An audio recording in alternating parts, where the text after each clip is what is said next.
Hello, today I want to talk to you about an important configuration involving Jupiter, which is actually at the moment transiting through Cancer. And it will begin a transit in Leo on the 30th of June this year until the 27th of July 2027. And Lucas is preparing at the moment and is going to conduct a webinar about this transit and what it can produce for you, for the world, in accordance with this sign, Leo, with your sign as well, and also in accordance with other configurations that will be created during that year, over 1 year actually, of this transit.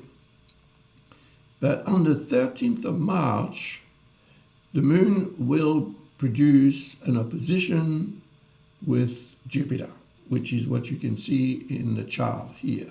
The moon is at 15 degrees. It's 10 a.m. Universal Time on the 13th of March. And of course, the Jupiter is across at 15 degrees in Cancer. So the moon is going to trigger the energy of this sign, Cancer, and of course of the planet Jupiter. Now, Jupiter is transiting the moon's sign, which is Cancer. So the moon has a stronger influence, and the way it is going to trigger the energy of Jupiter is probably going to be quite interesting. There is here a configuration that needs to be taken into consideration with Mercury. And although Mercury is retrograde, it doesn't mean that it is inactive. It is approaching the North Lunar Node and Mars. And the conjunction, actually, the true conjunction between Mercury and Mars is going to occur a few days, very few days after. So it's in the air. And Mercury represents our ability to understand what is going on around us. It represents our ability to communicate about it, share opinions and ideas and so on. It has to do with travel as well, meeting people, exchanging. And this kind of configuration involving Jupiter can be very positive, very, a source of evolution, progress, and success, thanks to the manner in which you will communicate.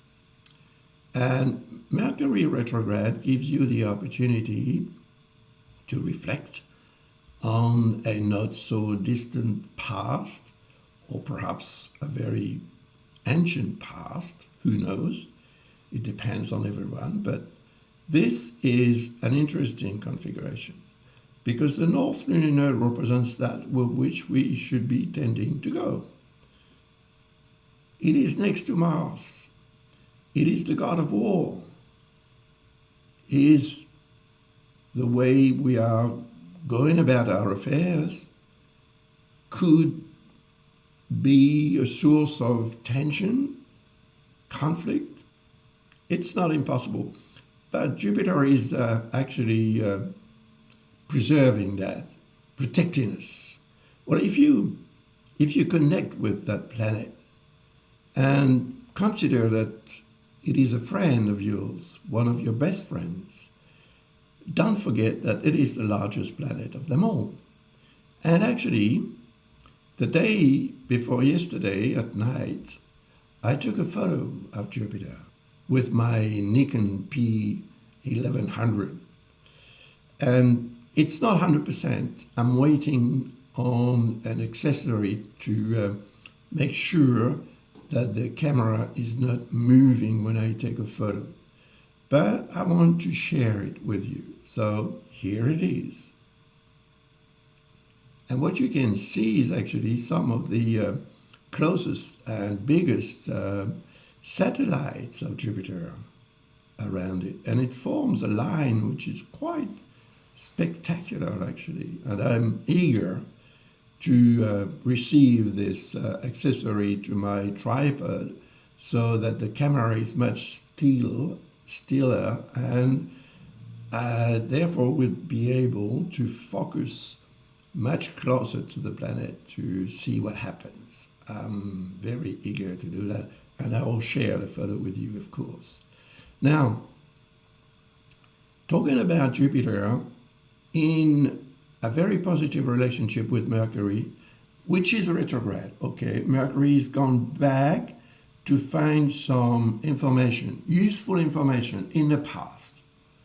So there may be something in your life that needs to be reassessed, rethought, and perhaps modified to progress. The idea, emanating from this configuration involving Mercury and Jupiter is evolution, progress. So it's learning as well. It's knowledge as such. You see, so if you want to improve your knowledge, perhaps you'll have to go back in the past in some area of your life to better understand what was going on and to acquire more knowledge about it, and to then benefit from such knowledge, and then also be able to act Mars according to actually what you should do. North lunar node representing that to which we should be tending to go. And we will be going toward action and understanding and evolution, progress. So that's not going to work out for every one of us, of course.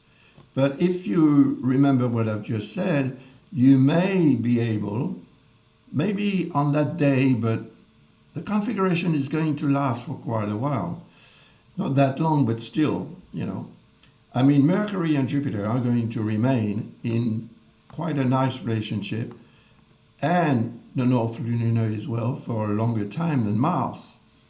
Mars will go through Pisces in about 4 weeks after that. I think on the 10th of April, it's going to change sign to transit through Aries. But the others are going to remain in good relationship, except the black moon. So remember what I said about the black moon in the previous video that I put online on this channel. If you haven't watched this video, do so, because it warns about the dark zone. So once you know what it is, you can deal with it. Until then, you cannot. Until then, you may be worried for nothing. So it is a good idea to use Mercury to go back into the past, reflect about it, and deal with it. And then perhaps shed some light on that dark zone to make it a potentially beneficial asset. Well, that's of course for you to choose what you're going to do about this, but the potential will be there. And I would say that on that 13th of March, for most of the day, it's going to be around. But the strongest moment will be when, of course, the moon is exactly opposite Jupiter, which will be at 10 a.m. Universal Time. So that's it for today. Thank you very much for watching this video again. And I wish you all the very best. Take care and try to make the best out of what I've just explained to you. Thank you. Bye for now.